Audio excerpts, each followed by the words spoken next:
the number of foreign nationals who entered the country and were issued working visas? Is this the accurate figure that you have submitted?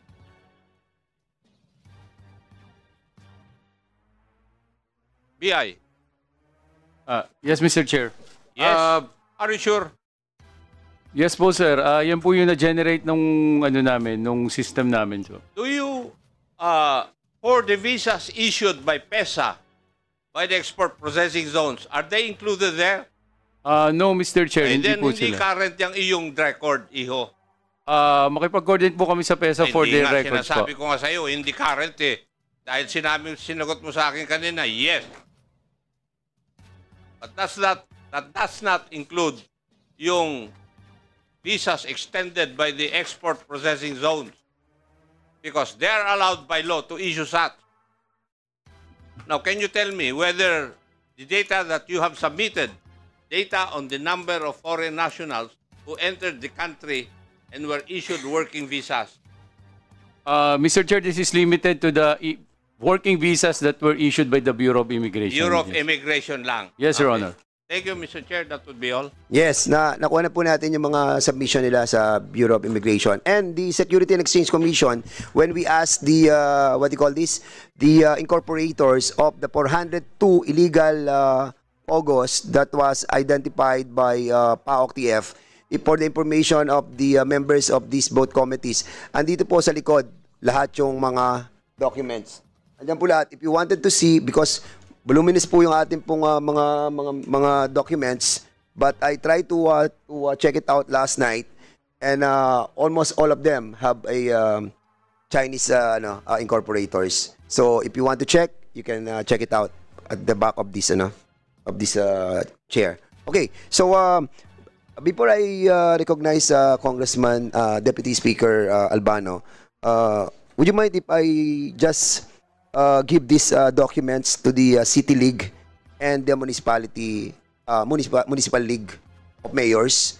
Because in the last two hearings, we have invited them over.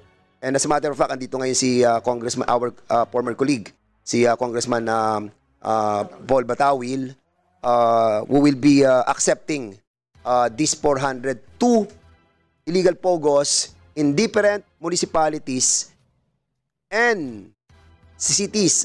Kayo si Paul sa cities no? Yung sa municipalities, si Solel Manzano, the Deputy Executive Director ng League of Cities. Siya yung representative ng ating pong National President Mayor Joy Balmonte. And si Paul, representative ng League of Municipalities. So we will be submitting to you, no? Sir, saka ma'am, 402 po to. Dalawa po yung bibigay po namin sa inyo. Hopefully, no? Kasi identified na po yung mga illegal POGOs. Andito ng mga exact location, andito po ang address, andito po yung Google shot, andito mga pangalan, andito mga incorporators. Isasara na lang po to. So we hope to have a positive result in the soonest possible time to help our government, especially the PAOK-TF. Kasi po, hindi nila kayang i-operate lahat ng to. 402 to. And nandito po ang mga cities, andito ang mga municipalities. Congressman Paul, can you say something para at least para ma-assured po ang kongresong ito that a positive result on the closure of all these identified sites will be done by the Municipal League of Mayors and the City Leagues as well. Yes, Your Honor. I assure the August body that those documents will be properly processed by the LMP. And if you may allow, I have a very short statement coming from my National President, Mayor J.B. Very, very short. A short statement of support on this undertaking. Yes, and for the information of Congressman Batawil, Mayor Batawil, may kopya na po ang mga PNP nito. I think the DILG have also the copies of these documents. And well, hindi to purview ng PAGCOR because these are all illegal, no? Unsanctioned lang nila yung the legal ones. So go ahead, sir. Yes, sir. In the light of the President's directive of the full disclosure of POGOs nationwide we enjoin our members in the League to begin the process of winding up and closing down these operations within their jurisdictions. This compliance is not only a matter of legal adherence, but a demonstration of our collective responsibility to our constituents and to the nation. As municipal mayors, our duties are clearly anchored in the legal frameworks provided by the local government code. We are tasked with enforcing laws against illegal gambling and ensuring that the power vested in us is used to protect and serve our communities. In fact, more recently, our national president, Mayor J.B. Bernos, during our 6th National Directorate meeting, reminded us all of the oath we took upon assuming office to serve with integrity, honor, and accountability. We're aware of the economic contributions that POGOs have provided, but these cannot outweigh the overarching need to safeguard our nation's welfare and uphold the rule of law. It is our duty to prioritize the well-being of our citizens above all else. In closing, the LMP urge everyone, members of this august body, my fellow local chief executives who are monitoring right now, the employees and officers of national agencies, let us work together to ensure that our actions reflect our commitment to public trust and accountability. By doing so, we can build a stronger, safer, and more prosperous Philippines for all. Thank you, Your Honor, and may I submit this prepared message for the record. Okay, thank you so much, former Congressman Paul Batawil. And also, the Chair would like to recognize Solel Manzano, the Deputy Executive Director of the League of Cities of the Philippines. Go ahead, ma'am. Good morning. Good morning, Mr. Chair. Thank you for inviting the League to this committee hearing. So, ang committee po ay makakaasa na tutulong po ang LCP to be part of this investigation. So, and if I may be allowed to also manifest the official statement of the League of Cities of the Philippines, led by our acting national president, Quezon City Mayor Joy Belmonte. Go ahead. Okay. So, the League of Cities of the Philippines recognizes the dangers of the illicit activities that have arisen from the operation of POGOs. As our president has said, they have strayed from their professed business and devolved into unlawful activities such as financial scamming, money laundering, prostitution, human trafficking, kidnapping, brutal torture, and even murder. We, the local chief executives of the LCP, know that criminals, whether guised as POGO operators or not, are exploiting the local bureaucratic processes for their unlawful purposes. We shall use the period before our scheduled General Assembly to identify vulnerabilities in our local business licensing and monitoring processes. We will make sure to tap the expertise of national agencies and entities who spearhead the implementation of the directive of the President in his SONA to wind down and cease the operations of POGOs by the end of this year. The League of Cities of the Philippines fully supports the recent pronouncement of the President. We will take immediate actions and measures to ensure that LCP members will strictly comply with the order of the President. Flores. We will not turn a blind eye to illegal activities in POGO Hub. We will not allow the use of local business licenses to hurt residents in our jurisdiction. Thank you, Mr. Chair. Thank you so much. Can we invite the Executive Director, saka yung ating pong si Congressman, former Congressman Paul in front para to receive these documents. Kasi ano po to, medyo confidential itong mga dokumento, and we are expecting that after 2 weeks or 3 weeks or a month, you'll be reporting back to us itong pong mga closure itong 402 illegal POGOs. Pare, brother, bigyan mo. Bigyan mo sa ano. Thank you so much, ating pong mga mayors. And we are expecting, actually, it was the speaker who were expecting your cooperation para to expedite the closure of all these illegal POGOs. Mr. Chair. Point of inquiry only. Yes, Congresswoman Luistro, please. With the indulgence of Deputy Speaker Albano. Did we reserve copy of all those 402 illegal POGOs? Did we reserve copy for the committee? Of course, we have. If you want a Because- copy, we will be sending you the hard copy. We have the Because copies of that.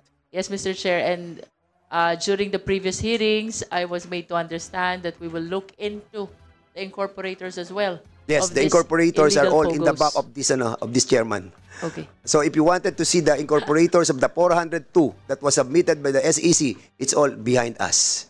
Okay. Thank you, And Mr. Chair. for your information, I have looked through all those documents. And more of the incorporators, lahat, laging may dalawang Chinese. I yield to the All wisdom of of the them. chair. All of them. Thank you. Sige, go ahead, Congressman. Thank you for giving me the time. Albano. I just had to Deputy bring Speaker. the Senate President and the Chief Legal Counsel of the President and really outside. My remaining time is short. I would just like to ask the PAOC, is Mr. Sir Casio here? If not, Yusek Gilbert Cruz, I think, is Mr. Casio here? Yusek Gilbert Cruz?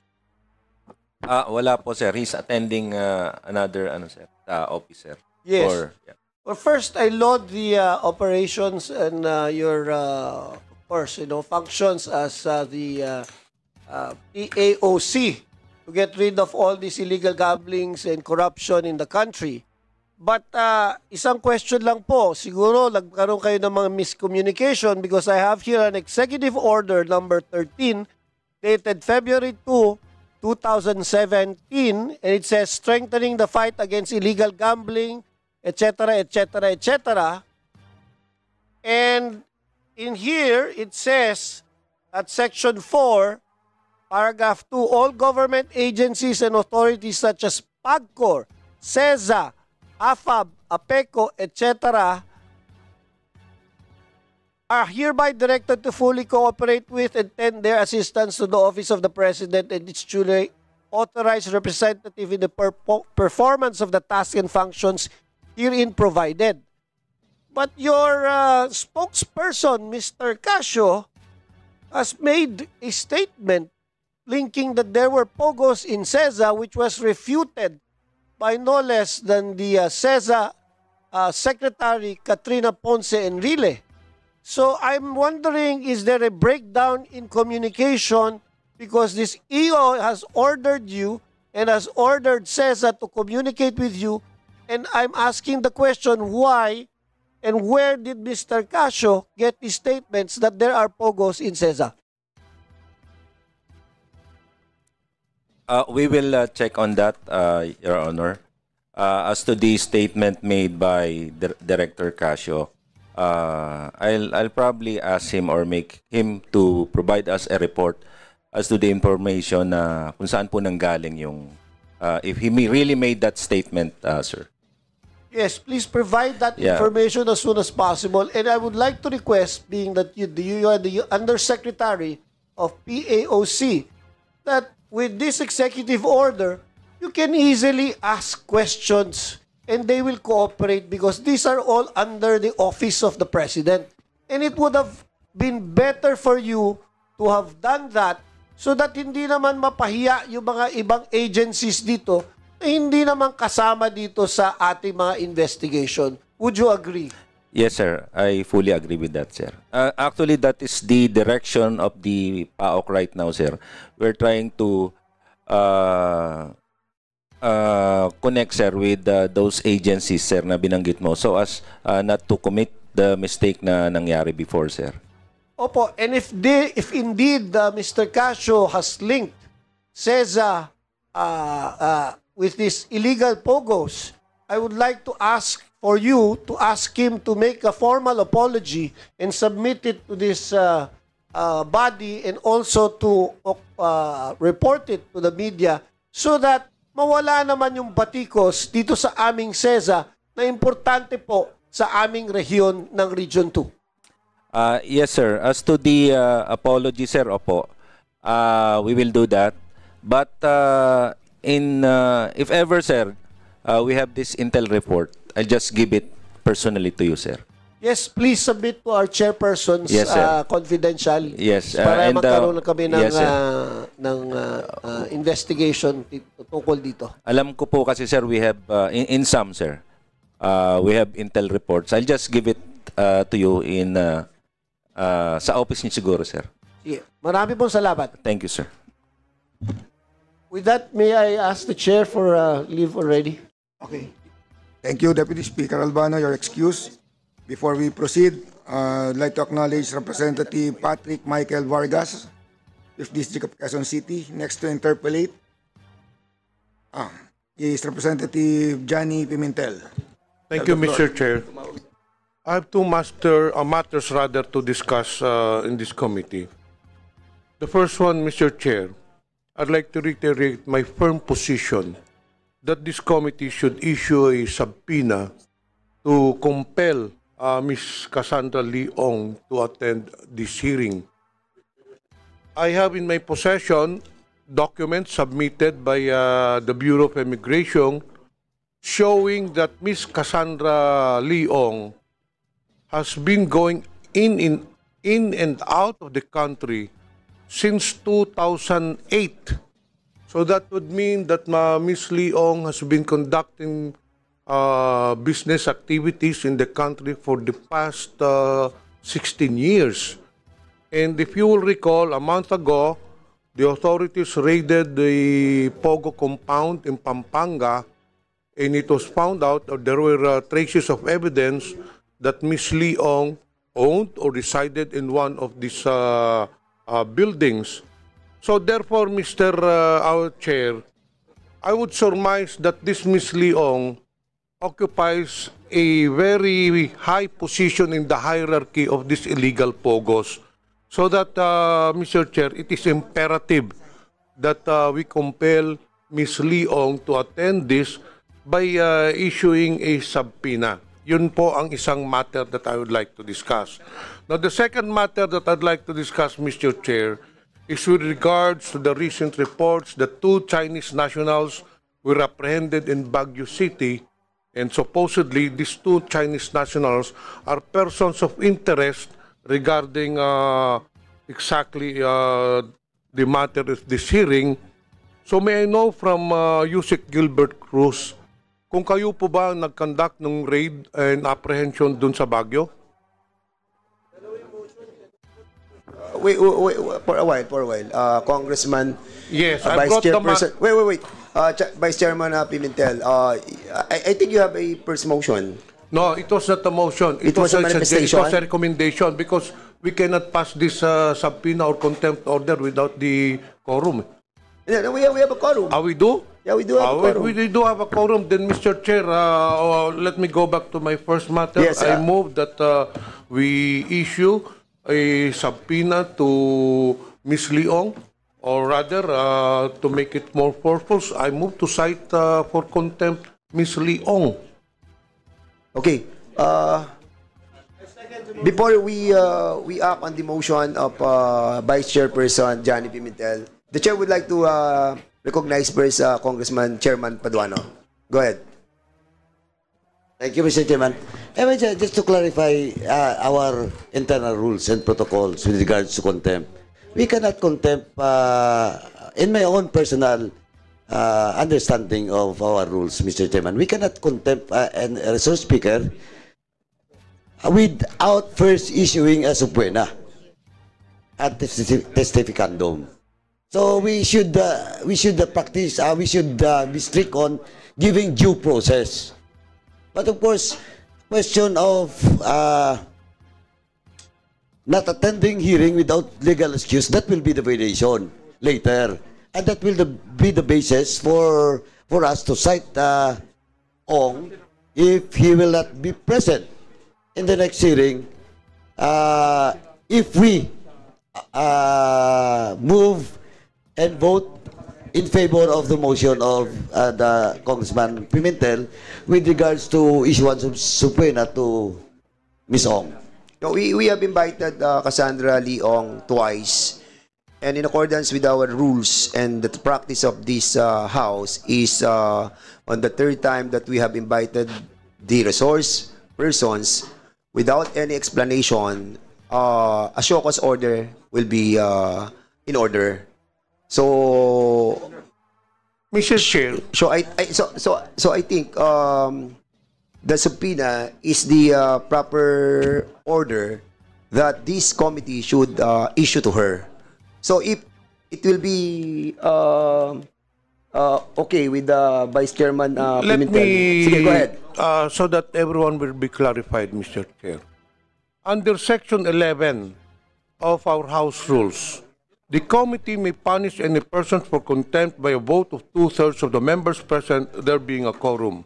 The following shall be grounds. 1. Refusal without legal excuse to obey summons. It is very clear we have already issued 2 invitations to Ms. Leong, and she did not even reply. There is no legal excuse, and this falls within Section A of Section 11. So bakit pa natin patatagalin ito? We will know very well, kahit mag-issue pa tayo ng show cause order yan, kahit 3 show cause order pang issue natin, hindi sisipot yung si Leong. Yes. Why we have to go to the long route when we can issue already to cite her for contempt? Very clear naman po sa Section 11. We Section understand A. the emotion